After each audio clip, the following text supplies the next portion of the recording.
기도는 새로운 삶을 살아가게 한다. 네, 기도는 새로운 삶을 살아가게 한다라는 제목으로 말씀 나누도록 하겠습니다.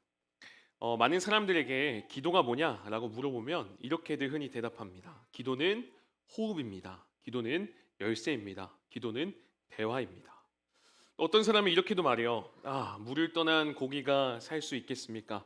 성도는 기도 없이 살 수 없죠. 뭐 이렇게도 표현하는데, 근데 가만히 보면 그렇게까지 기도를 열심히 하는 모습 찾아보기가 생각보다 어렵다라는 거죠.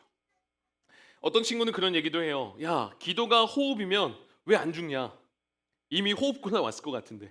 예, 그런 씁쓸한 이야기를 남기기도 했습니다. 제가 왜 이런 이야기를 했냐면 우리가 내리는 이 기도에 대한 정의가 사실은 죽은 정의라는 거죠. 그래서 오늘 말씀을 통해서 우리가 기도에 대해서 다시금 재정의하고 기도의 무릎으로 연결되는 이 밤 되었으면 좋겠습니다. 먼저 기도에 대해서 좀 저는 이렇게 소개하고 싶습니다. 기도는 하나님과의 친밀함의 표현이다라고 저는 표현하고 싶어요.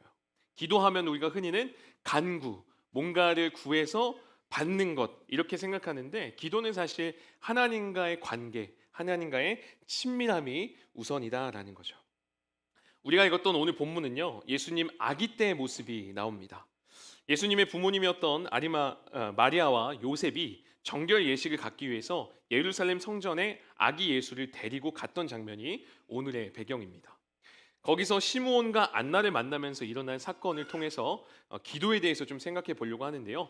36절에 우리 안나를 이렇게 소개하고 있습니다. 36절 읽습니다. 시작. 또 아셀지파 바누엘의 딸 안나라 하는 선지자가 있어 나이가 매우 많았더라. 그가 결혼한 후 7해 동안 남편과 함께 살다가 네, 여기 보니까 안나에 대해서 여러 정보가 나옵니다. 아셀지파 바누엘의 딸, 나이가 많고 선지자다. 안나는 선지자였답니다. 여러분, 여기서 말하는 선지자는 우리가 흔히 생각하는 하나님의 말씀을 듣고 하나님과 친해서 그 말씀을 전해주는 사람 맞습니다. 선지자. 근데 재밌는 건 뭐냐면 여러분, 그 당시 유대인들은요, 선지자 7명, 여선지자 중에는 특별히 7명밖에 없다라고 믿었어요. 그들이 인정했던, 유대인들이 봤던 탈무드 메길라라는 앞면 14페이지 보면 여선지자를 7명만 소개합니다. 사라, 미리암, 드보라, 한나, 아비가일, 훌다, 에스더. 여기 안나 있나요? 안나 없죠. 없어요. 그럼에도 불구하고 성경에서는 선지자로 지금 소개를 하고 있는 거예요. 그 말은 안나가 그만큼 하나님과의 친밀했고 그만큼 하나님의 말씀을 알고 전할 만큼 하나님과 가까웠고 하나님의 말씀을 전할 수 있을 정도로 긴밀한 사람이라고 지금 표현하는 단어가 선지자라는 것이죠. 그 안나 선지자가 뭘 했다고 얘기합니까? 37절도 같이 한번 읽어봅니다. 시작. 과부가 되고 84세가 되었더라. 이 사람이 성전을 떠나지 아니하고 주야로 금식하며 기도함으로 섬기더니 이 사람 뭐 했대요? 기도했답니다. 하나님과 가까운 사람은 뭐 하냐면 기도해요.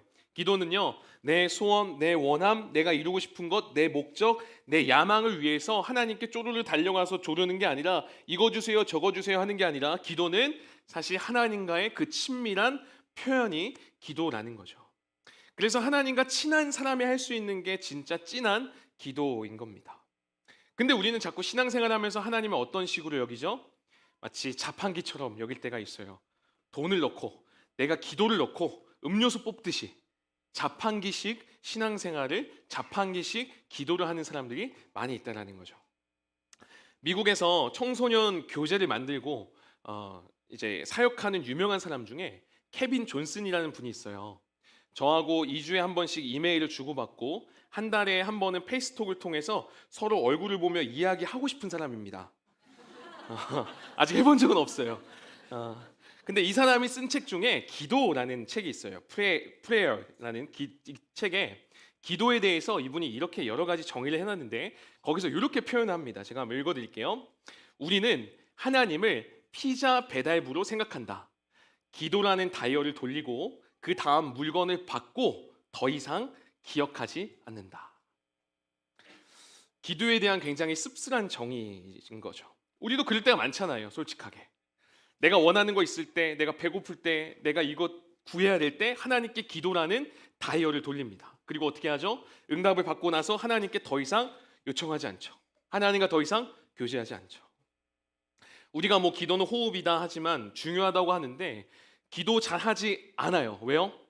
하나님을 그냥 이렇게 피자 배달부 이상으로 생각하지 않기 때문에 내가 급한 거 없으면 찾지 않는 거예요. 자판기로 그냥 내 것 도와주시는 분, 내가 원하는 것 주시는 분으로 생각하기 때문에 우리가 원하는 것 구하고 그거 받으면 더 이상 기도하지 않는다는 거죠. 근데 우리 주님께서는 이런 관계에 원치 않으시고 더 친밀한 관계를 원하신다는 거예요. 제게는 6살 된 하율이라는 딸이 있는데 그 하율이가 본인이 필요할 때만 저를 찾는다 하면 너무 슬플 것 같아요. 아빠 몸맛 태워줘. 근데 제가 아파서 누워있으면 저를 찾지 않고 아빠 막 찾지도 않고 그럼 전 너무 슬플 것 같아요. 언제나 아빠를 찾았으면 좋겠고 아버지와 딸과의 친밀한 관계를 맺었으면 좋겠는 게 아버지의 마음인 거죠. 근데 주님도 우리와 그런 마음을 여전히 품고 계시다라는 거예요. 그게 요한계시록 3장 20절에 나오는데요. 잘 아는 말씀입니다. 읽어볼게요. 시작. 볼지어다 내가 문 밖에 서서 두드리노니 누구든지 내 음성을 듣고 문을 열면 내가 그에게로 들어가 그와 더불어 먹고 그는 나와 더불어 먹으리라. 어떻게 한대요? 함께 한대요. 교제한대요. 함께 하고 싶으시대요. 예수님은 나와 분리되고 그냥 피자 배달하고 끝나는 그런 관계 원치 않으신다는 겁니다. 마음의 문을 열면 친밀해지기 원하시는 게 우리 주님의 마음이다라는 거예요. 여기 말씀해 보니까 친밀해지기 위해서 필요한 거 뭐죠? 그분의 음성을 들어야 된대요. 말씀을 통해서 우리 주님이 계속해서 말씀하십니다. 야, 나는 너에게 피자 배달부 아니라 이제는 좀 내 말 좀 들어줄래? 내가 너 자체를 원한다는 거 이 말 좀 들어주고 귀 기울여줄래? 예수님은 여러분의 그 다른 어떤 성과 이런 거 원치 않으세요. 여러분의 어떤 열심 이런 거 원치 않으세요. 예수님은 여러분 자체를 원하십니다. 누구든지 내 음성을 듣고 야 내가 널 원한다니까 그 음성을 듣고 문을 열면 어떻게 한다 하시는 거예요? 너와 더불어 먹고 내가 너와 함께 할 거야. 너가 그렇게 울 때 내가 같이 울어줄 거야. 너가 웃을 때 나도 같이 웃을 거야. 내가 너와 끝까지 함께 할 거야. 이게 우리 주님의 마음이다라는 거예요. 근데 우리 기도 언제 하죠? 한번 곰곰이 돌아보십시오. 힘들 때 하지 않습니까? 지칠 때 하지 않아요? 상황이 안 좋을 때, 내가 뭔가 필요할 때, 그럴 때 기도하지 않습니까? 그런데 그럴 때가 아니라 예수님은 그냥 언제나 우리와 함께 있기를 원하신다는 거죠. 신대원 시절에 수업을 들을 때 학생들은 신학생이고 다 전도사님들이에요. 그러니까 학생이라고 안 부르고 다 전도사님 이렇게 부릅니다. 보통은 이제 성비가 남성이 90명이면 여성 자매님은 한 5분 정도 돼요. 다 신학과 전도사님들인데 보통 수업할 때 기도하거든요. 교수님이 이제 시켜요. 오늘 누가 기도해 주세요. 또는 교수님이 기도하고 시작을 하는데 이 기도를 딱 시키면 우리 전도사님들이 평소에는 안 그러는데 꼭 그때 이제 목소리를 이렇게 할렐루야 하면서 전능하신 하나님 하면서 막 이렇게 기도를 합니다. 엄청 경건하게 기도를 해요. 그런데 그날따라 이 교수님이 여하구한테 기도를 시켰는데 이 여 전도사님이 어떻게 기도를 하냐면 하나님 너무 고마워요. 오늘은 단풍이 빨갛게 바뀌면서 하나님께 부끄럽다고 인사하는 아침이었어요. 그걸 듣는데 너무 소름이 막 돋고 이게 막 다 나오는 거예요. 풀벌레 나오고 나비 나오고 강아지 나오고 그때 전도사님들이 막 빵 터졌어요. 근데 그 기도를 끝난 다음에 교수님이 이렇게 말씀하시는 거예요. 전도사님들 기도할 때 살아계신 하나님, 뭐 전능하신 하나님, 여러분은 저 멀리 계신 하나님께 기도했지만 우리 여하구 분께서는 바로 옆에 있는 하나님께 속삭였다고. 그거 들으면서 반성 많이 했습니다. 우리는 하나님을 자꾸만 멀리 느낄 때가 많아요. 친밀함 가운데 여전히 함께 계신 하나님이 아니라 뭔가 어려움이 있어야만 만나는 하나님, 뭔가 내가 눈물을 질질 짜야 만나는 그런 하나님. 그러니까 우리가 그런 일이 없으면 더 이상 기도하지 않는 그런 악순환들. 오늘 우리가 주님께 대해야 되는 태도는 이 여하구와 같은 그런 태도예요. 관계의 친밀함이요. 그래서 우리가 더 이상 하나님을 자꾸 피자 배달부로 끝내지 않고 어려움 있을 때만, 힘들 때에만 다이얼 돌리는 게 아니라 누구든지 내 음성을 듣고 우리의 마음 문을 열면 언제나 예수님이 함께요.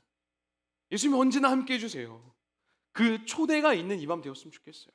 마음 문을 열고 그렇게 오늘 이 밤에 그 예수님과 더욱더 친밀한 교제를 나누는 그런 밤이 되었으면 좋겠습니다. 여러분 그렇게 기도할 때 우리에게 어떤 변화가 있을까요? 기도할 때 어떤 변화가 있죠? 따라해 보겠습니다. 기도는 기도는 불평을 불평을 감사로 변화시킨다. 자, 기도는 기도는 믿음의 시선을 회복시킨다. 네, 우리는 상황이 좋아야만 감사할 수 있다라고 여기고 지금 내 상황이 조금 괜찮아야만 믿음으로 잘 살 수 있다라고 생각합니다. 그러나 여러분, 그게 아니에요. 상황과 상관없이 기도할 때 우리가 감사할 수 있게 됩니다. 기도할 때 믿음으로 상황을 바라보며 살아갈 수 있다는 거예요. 과거 제가 축구할 때 축구화를 산 적이 있어요. 아주 어릴 때, 벌써 10년 넘어가는 것 같은데 20년 넘어가는 것 같아요. 그 당시 축구화 그 아디다스 그 모델이 누구였냐면 데이비드 베컴이었어요. 아세요? 요즘 좀 이제 뭐 회장님 되고 이렇게 했는데 프리킥의 마술사, 황금의 오른발, 그 베컴이 신는 그 축구화 광고를 보면서 제가 이거다, 이거 사야 된다. 그래서 그거 딱 집어 들었어요. 그 당시 10만 원이 넘는 고가의 축구화였고 제가 결제를 하려고 하는 찰나에 다행히 같이 갔던 친구가 야, 너 이거 신는다고 베컴 되는 거 아니야? 정신 차려! 그래갖고 다행히 그 유혹에서 제가 벗어나서 제 수준에 맞는 그냥 축구화를 샀던 기억이 있어요. 여러분, 베컴은요 그 축구화를 신었기 때문에 축구 잘하는 게 아니잖아요. 베컴은 운동화 신어도 잘해요, 그렇죠? 뭐 어그부츠 같은 거 신어도 저보다 잘할 거예요. 축구화 때문이 아니라 축구를 잘했기 때문에 그 모델이 된 거잖아요. 근데 우리는 자꾸 착각합니다. 그 축구화를 신으면 베컴처럼 된다라고 착각을 해요. 이건 뭐 형제뿐만 아니라 자매님들도 올리브영 많이 다니시는 분들 계실 텐데 신상 나오고 컬러 좋다고 해서 막 발라보고 테스트하지만 그죠? 그 모델로 있는 여자 아이들 그 미연처럼 안 돼요. 그 예쁘니까 모델이 된 거죠. 저도 잠깐 그 덱스가 선전하는 내추럴 커버 로션이라고 덱스 피부가 진짜 좋아 보이는 거예요. 그래서 제가 고민 진짜 많이 했어요. 살까 말까. 이 로션 바르면 나도 뭔가 이제 꿀 피부 같이 자연스럽게 티도 안 나는 내추럴 커버잖아요. 그래서 이거 살까 말까. 근데 제가 그거 사서 바른다고 덱스 되나요? 안 돼요. 될 수 없어요. 몸부터 거의 맥스잖아요, 저는. 안 돼요. 바른다고 덱스 안 됩니다. 덱스는 그냥 피부가 좋으니까 모델이 된 거예요. 그러니까 원인과 결과를 자꾸 바꿔서 생각하는데 이러한 오류를 우리가 일상 속에서도 너무 쉽게 저지른 거예요. 특히 신앙에서도, 그리고 이 감사에 대한 부분이어서도. 여러분, 우리가 이렇게 생각합니다. 감사한 상황이어야 감사하지. 상황이 좀 나아져야 하나님을 잘 믿지. 상황이 이런데 무슨 감사야. 상황이 이런데 무슨 좋은 기도가 나오겠어. 내 마음이 지금 힘들고 지치고 어려우니까 내가 좀 쉬어야지. 교회 나갈 시간이 어디 있어? 기도할 시간이 어디 있어? 원인과 결과를 자꾸 거꾸로 생각한다고요. 무슨 말이냐면 여러분, 감사하지 못하는 거는 기도하지 않았기 때문이에요, 사실. 기도할 때 감사가 임할 수 있다고요. 기도할 때 회복이 될 수 있다고요. 기도할 때 믿음의 눈 뜰 수 있다고요. 그래야 또 감사하고 믿음으로 살아가죠. 여러분, 37절 보면 안나라는 사람이요 감사할 수 없는 상황에 처하게 됩니다. 37절 읽어볼까요? 시작. 과부가 되고 84세가 되었더라. 이 사람이 성전을 떠나지 아니하고 주야로 금식하며 기도함으로 섬기더니. 여기 보니까 과부가 되고 84세가 되었대요.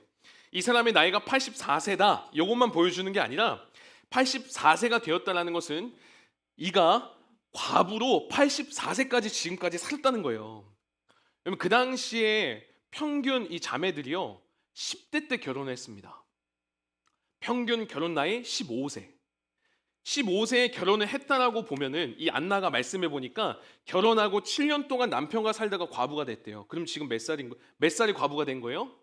22살 때 과부 된 거예요. 22살부터 84세까지요. 이게 웬 재앙이죠? 22살에 한창 인생의 꽃을 피워 나가야 되는 시기인데 혼자가 된 거예요. 과부 된 겁니다. 살아갈 소망이 끊어지는 그런 상황인데 여러분, 어떻게 감사할 수가 있어요? 근데 이 사람이요 말도 안 되는 감사를 합니다. 38절에 이렇게 얘기해요. 읽어봅니다. 시작.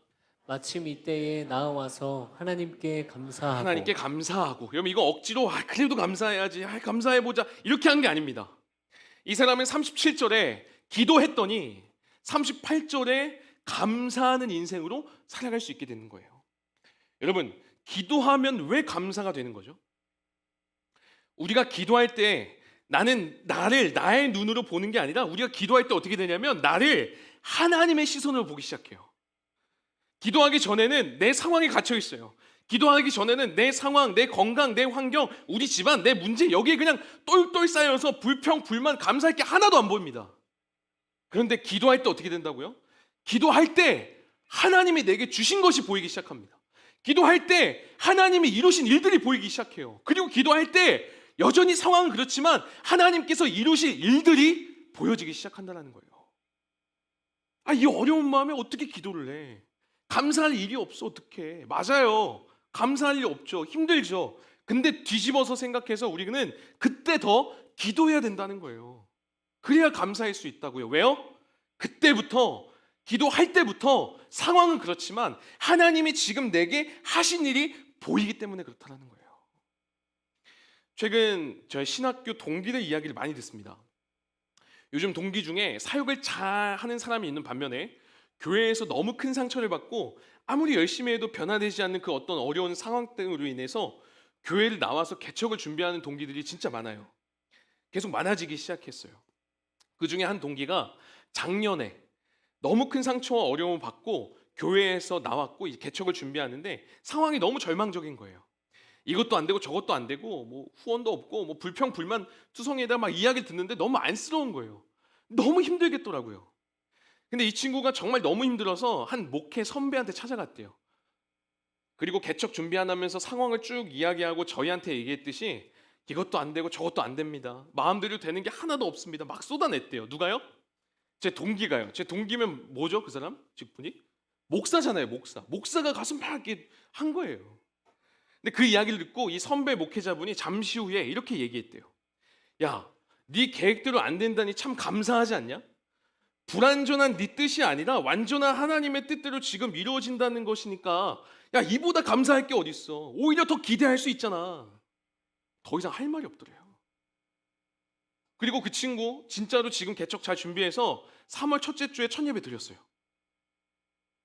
여러분 어떻게 이런 고백과 이런 삶이 가능한 거죠? 상황이 어려운데 어떻게 감사할 수 있고 기대할 수 있다라고 지금 얘기할 수 있는 거예요. 내가 기도하기 전에는 내 계획이 실패한 것처럼 내 비참함, 내 절망이 보인다고요. 그런데 기도함을 통해서 기도하기 시작하니까 내 계획이 지금 실패한 게 아니라 그게 끝이 아니라 그 가운데 여전히 하나님의 계획이 계속 진행되고 있고 하나님이 나를 통해서 일하시는 하나님의 그 완벽한 계획이 진행됨을 알게 되니까 내 믿음의 눈이 뜨어져서 내 그냥 눈으로 볼 때는 실패한 것 같은데 기도할 때 감사함으로 볼 수 있게 되었다는 거예요. 사랑하는 여러분, 지금 여러분이 마주한 그 환경과 상황에 단정 짓고 끝이라 여기고 거기에 사로잡혀 살아가지 않기를 바랍니다. 기도를 통해서 여러분 하나님의 눈으로 여러분을 바라보시기 바랍니다. 하나님의 눈으로 여러분의 상황을 바라보시기 바랍니다. 내 계획 실패했어요? 내 뜻대로 안 됩니다. 맞아요, 안 돼요. 그런데 감사할 수 있다고요. 왜요? 완전한 하나님의 뜻이 그 가운데 작동되고 있음을 볼 수 있거든요.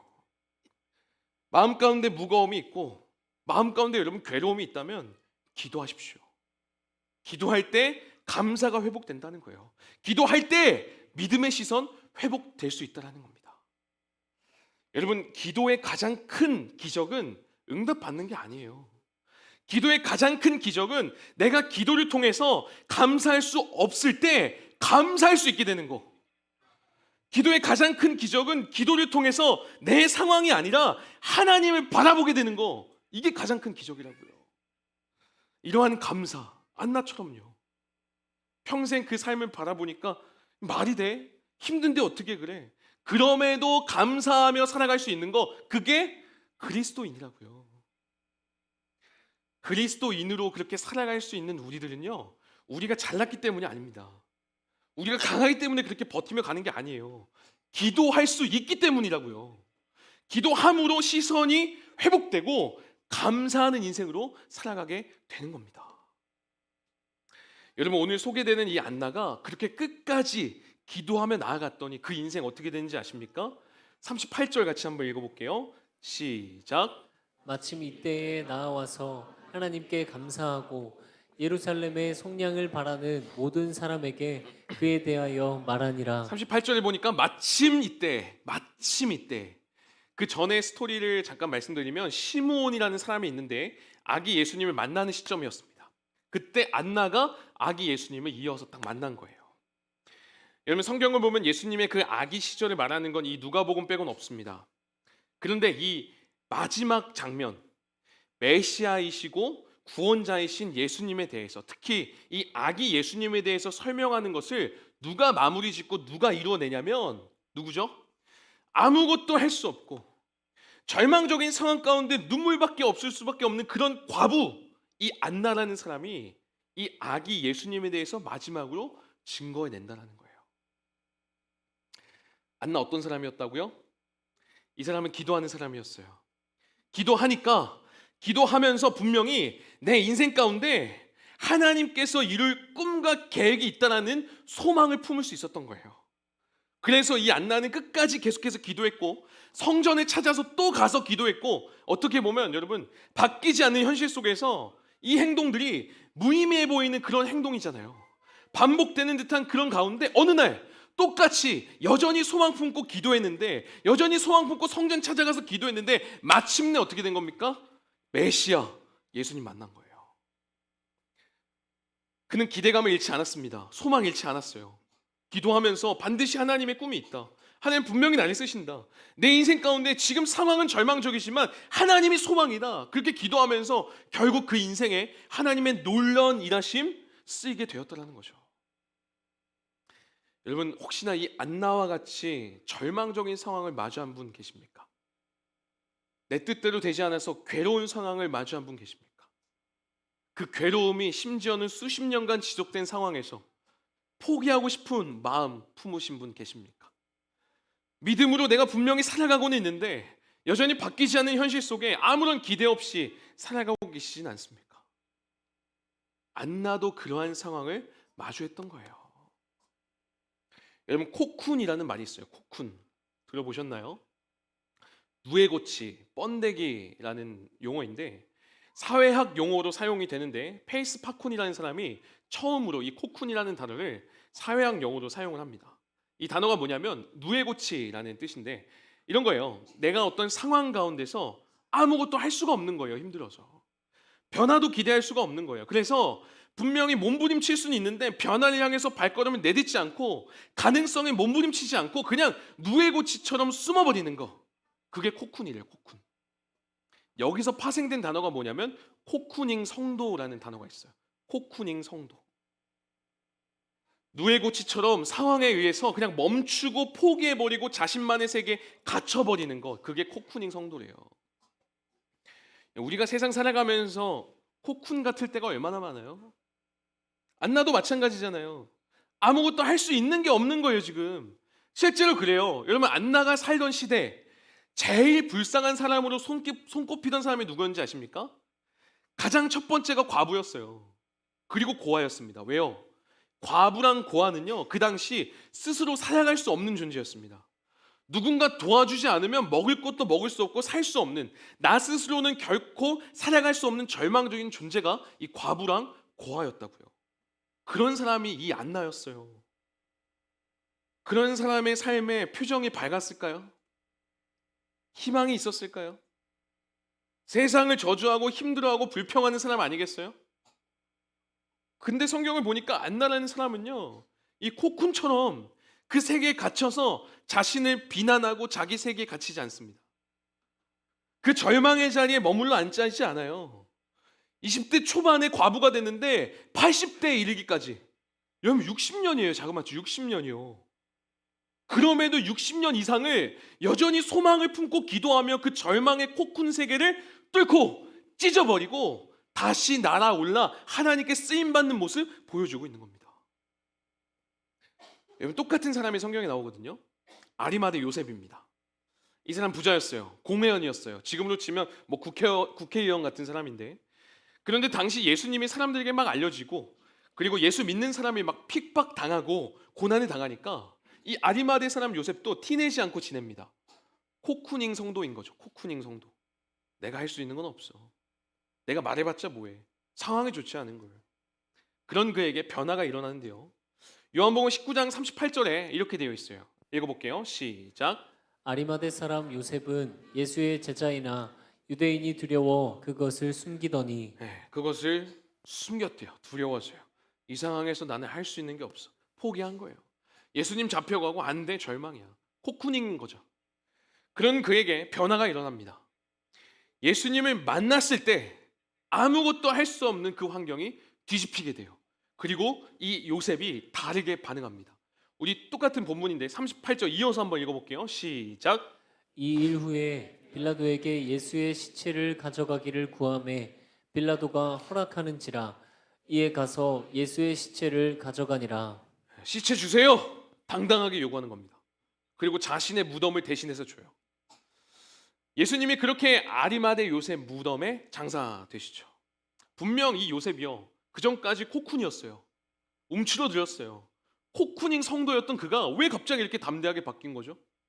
우리가 읽은 38절에 그 힌트가 있어요. 뭐라고 얘기하냐면 이 일 후에라고 얘기합니다. 이 일 후에. 성경이 말하는 이 일이 뭘까요? 예수님의 십자가 사건입니다.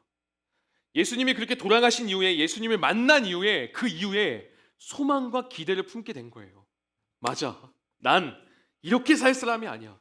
코쿠닝이 아니야. 나는 하나님을 위해 달려갈 사람이야. 하나님 나라를 위해 살아갈 사람이야. 그래서 자기가 가지고 있던 마지막 무덤까지 드릴 수 있었다는 거예요.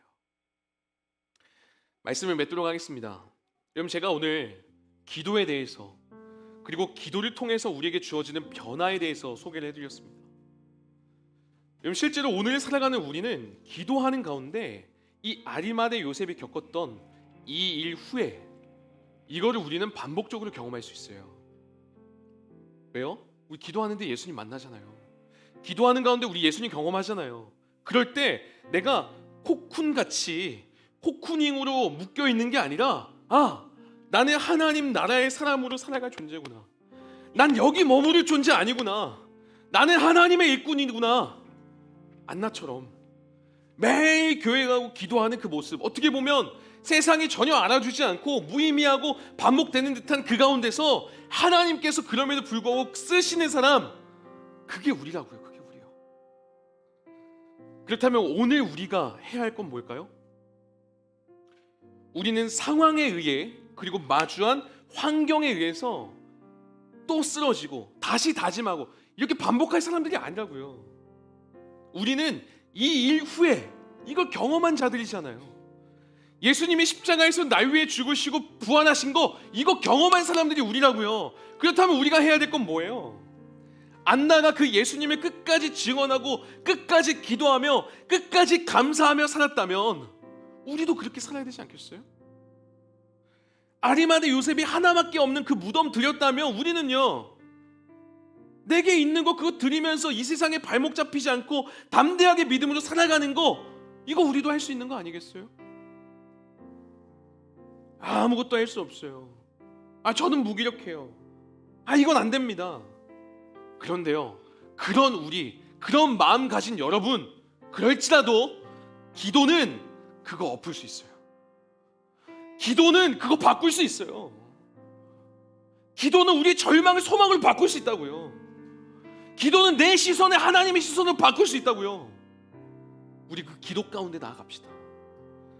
그렇게 여러분이 지금 그 마주한 상황, 마주한 그 환경으로 인해서 코쿤처럼 코쿠닝 성도로 머무르는 것이 아니라 기도함으로 그것을 찢고 날아올라 하나님께 쓰임 받는 인생 되기를, 하나님과 더욱더 친밀한 인생 되기를 주님의 이름으로 축복합니다.